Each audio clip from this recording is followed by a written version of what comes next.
Good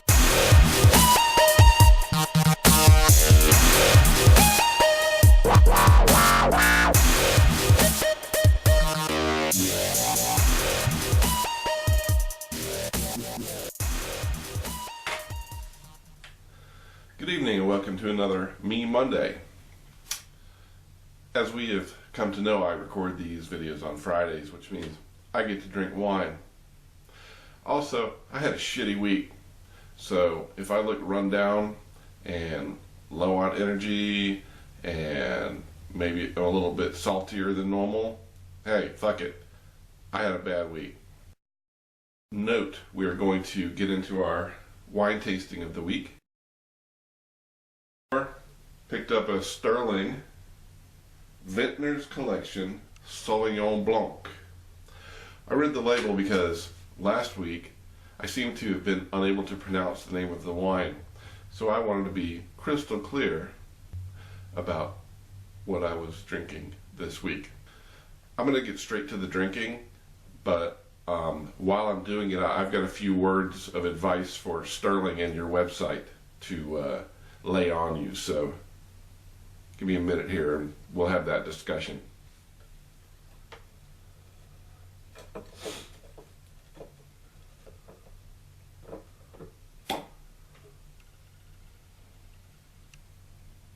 Smells like grapes.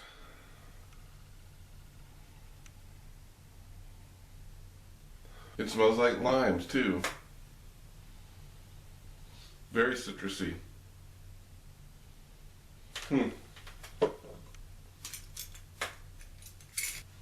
First of all, I got a little bit of knowledge I'm going to lay on you before I get to my criticism of the company. So, it's a white wine, Sauvignon Blanc. Of course, we know white wine comes from green grapes, and these green grapes come from the Bordeaux region of France. The grape most likely gets its name from the French words sauvage and blanc, due to its early origins indigenous to the southwest of France. Translated, the name Sauvignon Blanc means wild white, and it is one of the most widely planted grapes in the world due to its wide variety of styles and tastes. Some of the information I get off the web about the wines I'm tasting, I get a little bit from a website by the name of winefolly.com. They have a lot of great information about wines there, so I wanted to give them a shout out as I was getting ready to lay some more knowledge on you, okay? Now, while Sauvignon Blanc, of course, has a fruity taste, often ranging from lime to peach, it is also known for its herbaceous flavors. Herbaceous, such as bell peppers, jalapenos, gooseberries, and grass.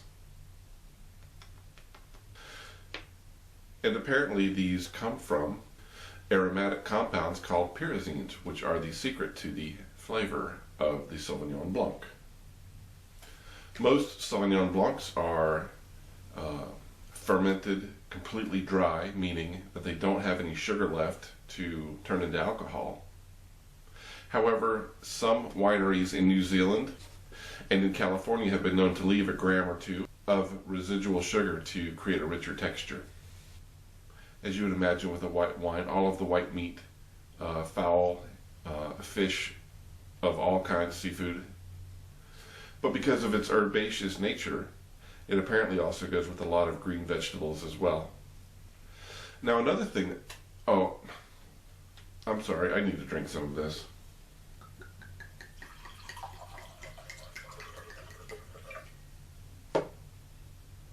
Remember our discussion about swirling last week? Unnecessary waste of time, but boy, that sure is pretty. And very clear. Oh wow, very limey, very citrusy, but tart.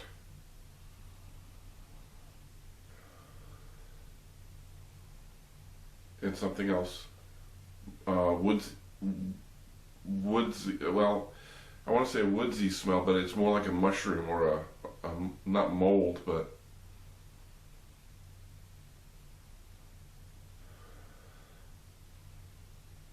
yeah, kind of. I get mushrooms, and limes.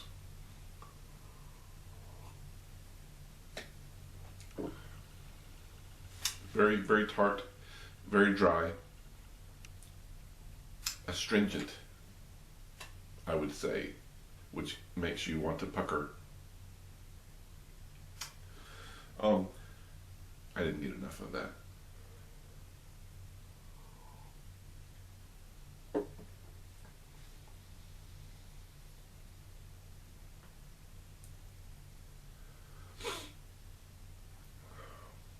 It's very light, very lemony. I don't taste the mushroom that I smell so much, or excuse me, limey. Sorry to my British friends.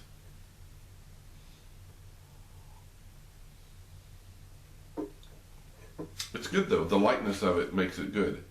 So I do like it indeed, even though I don't like the company's website. And I'm going to tell you all about that shit. I'm going to get salty here in a minute, faux show. But first, I'm going to lay some more knowledge on you. Now, as far as white wines tasting dry, there is the fact that they are dry due to the fact that the sugar was all fermented out. But you also have wines that taste dry, which gives you that pucker effect, the astringency. And that is a direct result of a compound called tannin. And tannin is a polyphenol that is extracted naturally from the seeds, the skin, the stems of the grape. It's also in a lot of other plants and flowers and leaves mainly. I need more wine. Bad week. I'm going to quit smelling it. I'm just drinking now.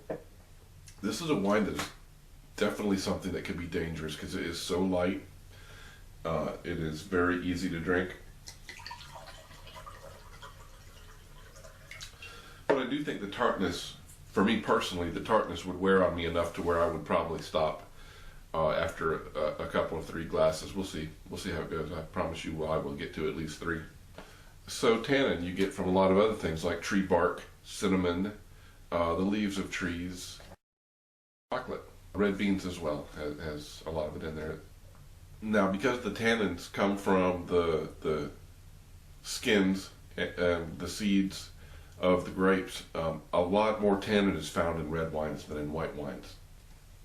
Also, red wines tend to have more tannins than white wines because the extended contact with the grapes to the juice gives the tannin time to dissolve and become sediment down in the bottom of the bottle or keg or whatever. Tannins also mellow with time, which again, that when they tend to become sediment down in the bottom of whatever container they're in, it mellows it. That's why aged wine is so preferred. Highly tannic wines you would want to age and have that tannin mellow, so it's not quite so astringent. Another factor as far as the tannins in wine comes from when they're in wood casks. Wood itself contains tannins, and the wine can absorb tannins from the wood to increase the amount that's actually in the liquid. And when speaking of the way that the casks are made, oak barrels are often preferred because of the flavor that the elements that are drawn from the wood into the wine provide the wine. So whenever you often talk about a woody tasting wine, it usually has to do with the fact that it was stored in a wooden barrel and it took on the flavors of the inside of that barrel. All right, so we talked a little about the Sauvignon Blanc grapes. We talked a little bit about tannin. Now I want to talk about the website for the Sterling Winery. As many of you know, I'm in the IT business and I work a lot with the computer-human interface, and I will tell you, as I mentioned, had a bad week, went to the website, and the first thing the website did was put up a form blocking me from entering the site until I entered my birth date. Now, of course, they don't know my name, but I will tell you a birth date is one piece of the PII, personal identifiable information, for a person. It's unique information about somebody, and it's just not something you ask for or collect. Now, I understand what they're trying to do. They're trying to validate that the person coming to their website to view their precious product is of an appropriate age to do so. Well, you know what? There was nothing that stopped me from putting in a different birth date than is my true birth date, and you know I did. But you know, my question is, why do you think that throwing up a form, forcing somebody to put in some, is going to stop them from coming to your website and viewing your product? And oh, by the way, if you're trying to protect 13-year-olds from doing it, 13-year-olds don't drink wine. Maybe Boone's Farm, but they don't drink your wine, I promise you that. And oh, by the way, when I got into your site, I was looking around, and just the feeling it gave me of absolute pretentiousness. I had to go and look at your philosophy, and I read about 2 sentences in and could not stop rolling my eyes at how pompous and pretentious you people are running this place. I mean, the snotty, snobby words just turned me off to no end. And you know what? I'm intelligent, I'm affluent, but I don't need to have my balls cupped by somebody who's trying to show me how much class or whatever the fuck you're trying to show us is through you know, the words you were using on that page. Yeah, I read a couple of sentences and I turned away, I'll be honest. And so the next thing I did, because I wanted to find out about this wine that I bought from you, was go to your online shop, because that was the only place that listed all of the wines that you sell, you make. You had pictures of the wine, and you had the name of the wine, and you had the price of the wine. This one was $15.99 on your store, plus shipping. I got it 1 block away, $11.99. Fuck you. $15.99. Tastes good though. Tart. Very, very limey tart. A limey tart. Not meaning to insult the British ladies out there. I'm sorry. Not intentional. Oh yeah, and something else I wanted to mention. When I went to your shop, you made me put my fucking birthday in again. What's up with that? Just stop. Part of the reason I think they didn't have very much information on this wine on the online shop's website was because they have so many vineyards and so many wines. I just don't think they have enough time to write anything up about them. There must have been 10 different vineyards they have throughout Napa Valley, and from each one a number of different wines. So maybe, I guess, you don't feel like you have enough time to really tell us, but I'm sure you'll take our money. By the way, it tastes pretty good, and I'm getting a buzz. I don't even know what the alcohol content is, but I needed that for the show. Let's see. Alright, so I'm done sort of venting my spleen there about this. We're going to let it go. We're going to try to enjoy our weekend here. So we're going to roll right into Me Monday and talk about the next generation of our family. If you remember, last week we talked about Jonathan, who was born in Georgia, moved to Alabama, and then moved on to Mississippi. Now, he had a number of kids, but the oldest of which, his name was MIddleton Brooks.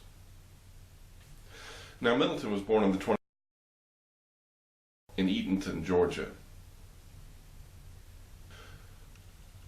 Within 3 years, the family had moved over to Alabama, and Middleton's mother passed away when he was 3 years old. That was Nancy. Now, Middleton's father, Jonathan, remarried immediately, and so they had a new mother in the house, but they also had a lot more children. 10 more would follow after the 3 from Nancy. Now later on, Jonathan would move with his wife to Mississippi. However, I believe the kids were at such an age where they all stayed in Alabama there. So, but I have some interesting insights that I've just recently found. I had some of this information before, but I've recently found some information about Middleton that I thought was kind of interesting. So he was married to Mary Susan Wilkes on August 29th in 1833 when he was 21 years old. The author of this particular document's grandmother was the daughter of Middleton and Susan Wilkes. And so I'm actually going to read it because the actual vernacular that she uses while she's speaking is very endearing, and I want to share that facet of it with you as well. But yeah, this is firsthand knowledge of these folks, and I think it's just absolutely fascinating. So while I read here, I'll be drinking, not simultaneously. I'm not a ventriloquist. Or am I? All right. So apparently Mary Susan was also referred to as Polly. So Polly, or Mary Susan, is described as about medium height, slender, with blue-gray eyes, in a long, nary face. She was a cherished first daughter of a traditionally church-minded family who lived by a completely different set of standards. The parents did not sanction this marriage and experienced a severe traumatic shock that Mary had fallen in love with this comely young man. Now we know where I get it. Just saying. They felt that she was marrying beneath herself and had discouraged the affair. She, however, was 24 or 25 and could marry without parental consent. Middleton, the lonely, adventuresome young blade, and Mary, several years older than he, and undoubtedly burdened with responsibilities accruing to first daughters and maybe a bit frantic at being an old maid, were drawn like magnets to each other. As it worked out, it was a rich fulfillment for each, and incidentally, this was the first recorded instance of a strong family characteristic which is significant 150 years later. You marry into, not out of, this family, meaning the Brooks. You marry into the Brooks family. That's how it works. To continue, she says, at the time of this marriage, Mama thought Middleton was more or less illiterate, for Mary taught him to read, write, and cipher. So this gives some credit to the family hearsay that he ran away at an early age. So there was rumors that he left at an early age. So he was already gone at 21. So I would say a number of years before that, did he run away? Did Jonathan leave and move to Mississippi and leave him behind? Really hard to say the dynamic there, but it's awfully interesting. And the psychologist and Middleton must have had genuine native ability, because he became quite a student and preacher. All the zest and energy he once put into horse racing, he now put into educating himself and leading a Christian life. So, left home at an early age, horse racing. Sounds like young, adventurous man, carefree. It does sound like me at a young age, and I'll tell you, I kind of have a little appreciation for this young man right here. So, however, he met Mary Wilkes, who came from a very religious family. She taught him to read and write and to do math, and apparently had a highly influential directional impact is the word I'm looking for on his life, because shortly after that he became ordained a Baptist minister at the Mount Zion Church in Barber County, Alabama on the 14th of April 1849. So at the age of 37 years old, he became a Baptist minister. Not only did he become a Baptist minister, but he became a circuit riding minister, where he would ride his horse around and go to various communities that had no preachers, had nobody to speak the word to them. And he would go around and sell them Bibles, perform baptisms, perform sermons, and do that sort of thing. He would also create churches, and there's a huge document. I don't recall the name of it right now, but it really describes the history of the Baptist Church in southern Alabama, and he plays a very prominent role in it. So it's really something, you know, that this gentleman chose this path in his life, and it sounds like he really worked very hard, very diligently to accomplish the things that he did do. He would have to send written reports back to the association for which he was aligned with, and one of these reports states that he baptized 46 people, constituted 2 churches, ordained 3 deacons, and sold 289 volumes, meaning copies of the Bible.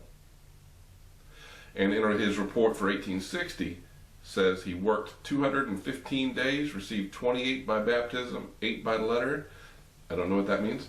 Assisted in the ordination of 2 ministers, reorganized 1 church, and preached 159 sermons. The man was busy. He was also busy having children. He had 11 children. He took after Jonathan in that regard, obviously. 4 of the children were boys, and 3 of those boys also became Baptist ministers after him, one of which was my great-great-grandfather, James Washington Brooks. Middleton was the 3rd moderator of the Pea River Association from 1875 to 1889, and that's PEA River, not PEE River. I know you were thinking. And it's noted that one of his sons, J.W. Brooks, followed in his footsteps as a moderator for the church. Now, what a moderator is somebody who's elected to carry out the parliamentary procedures for the meetings that are being held at the church. Water wine, please? Yes, thank you. How does that do? I got one more in me. God, I almost got a salt from that one. Not assaulted, a salt taste. One of, well, because of the age was coming where photography was becoming more prevalent, we do have several pictures of Middleton's children. This one is a picture of Sarah Rebecca. And this one here is a picture of James Washington, who is my great-great-grandfather, who we will be talking about at length in the next episode. In addition to 3 of the sons becoming ministers, all 4 of the boys fought in the Civil War. We're going to spend quite a bit of time about that in the next episode. One more anecdotal reference that was passed down regarding the Civil War, I'll read out to you as well. When General Sherman was making his destructive march across the South, Middleton, Miss Mary, their 4 girls, and he left their home in Alabama and stayed just ahead of Sherman's army, all the way over into Georgia to some fort, I can't remember which fort, for protection. Sherman bypassed their home in Alabama, so they could have stayed home if they had known. Sherman was taking the shortest route to Atlanta, his main target. They were very lucky, and that is a fact. They were very lucky indeed. And so Middleton passed away February 28, 1893 in Elba, and he was followed about 6 weeks later by Mary Susan on April 10th. They both lived long, rich lives. It seems like, happy times, except for, well, I can't say that about the Civil War part, but they both appear to live long, rich lives, and they're both now buried in the Baptist Cemetery in Victoria in Coffee County.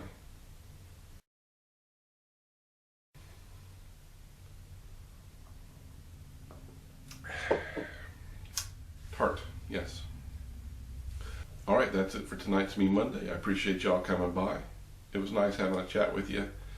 The wine's good. The company's not so great.